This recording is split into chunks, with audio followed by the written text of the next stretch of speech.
San Cirilo de Alejandría.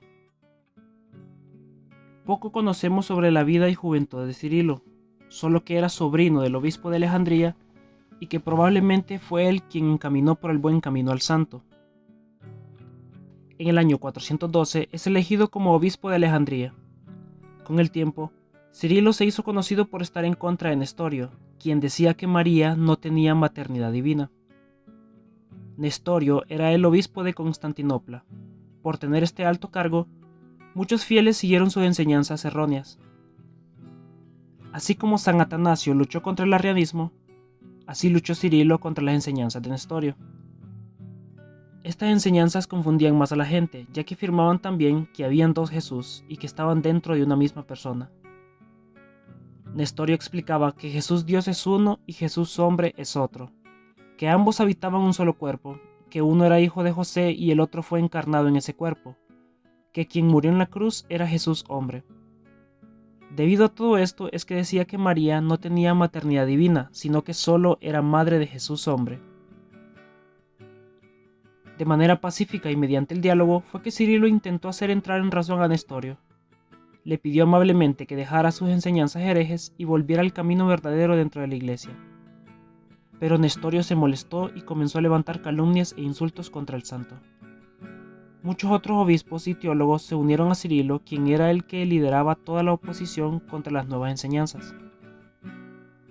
Cirilo pidió el apoyo del Papa Celestino, quien positivamente respondió y solicitó un concilio ecuménico en Efeso en el año 431. Como era de esperarse, las nuevas doctrinas fueron rechazadas rotundamente y todos apoyaron a Cirilo.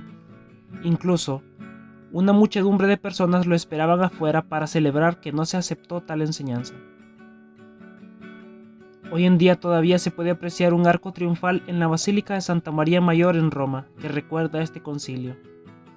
Este dice: hay un solo Cristo, un solo Hijo de Dios, un solo Señor, y por la unión, no confusión, de las dos naturalezas, divinas y humanas en Cristo, la Santa Virgen María es llamada Madre de Dios. Se conservan hoy en día 156 homilías sobre San Lucas y 29 homilías pascuales escritas por Cirilo. La muerte de San Cirilo fue en el año 444 y fue proclamado doctor de la Iglesia en 1882. Si en algún momento te encuentras con algo sobre Hipatía de Alejandría, es muy probable que veas el nombre de Cirilo argumentando que fue él quien pidió la muerte de la matemática Hipatía. Los grandes conocedores de la historia afirman que fueron cristianos quienes le asesinaron, pero no hay ninguna prueba que incluya a Cirilo más que él era el obispo. Era conocido en aquellos tiempos que los católicos eran los martirizados por su fe. Los culpables eran paganos y en Alejandría había tantos paganos como cristianos. Cabe agregar que, en esa época, Nestorio estaba causando problemas dentro de la iglesia, por lo que la iglesia estaba en un cisma y siempre era perseguida por los paganos. Como último punto a aclarar, que se cuenta que Hipatía murió defendiendo la biblioteca de Alejandría para que no fuera quemada, pero ya la biblioteca tenía más de 400 años de su gran incendio y de ser arrasada en varias ocasiones por conquistadores y guerras civiles. Si bien había alguna información, ya era muy poca para ese entonces, y también se sabe que Hipatía fue asesinada mientras iba en su carruaje y no defendiendo la biblioteca. Si bien no conocemos con exactitud qué pasó, podemos quitar la culpa a San Cirilo de tal suceso y desmentir que el asesinato de Hipatía fue por decisión de los verdaderos católicos de aquella época. Oración. Señor, tú que hiciste de tu obispo San Cirilo de Alejandría un defensor invicto de la maternidad divina de la Virgen María, concédenos a cuantos la proclamamos verdadera Madre de Dios llegar, por la encarnación de tu Hijo, a la salvación eterna.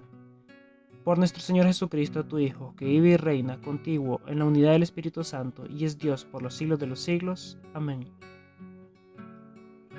San Cirilo de Alejandría, ruega por nosotros.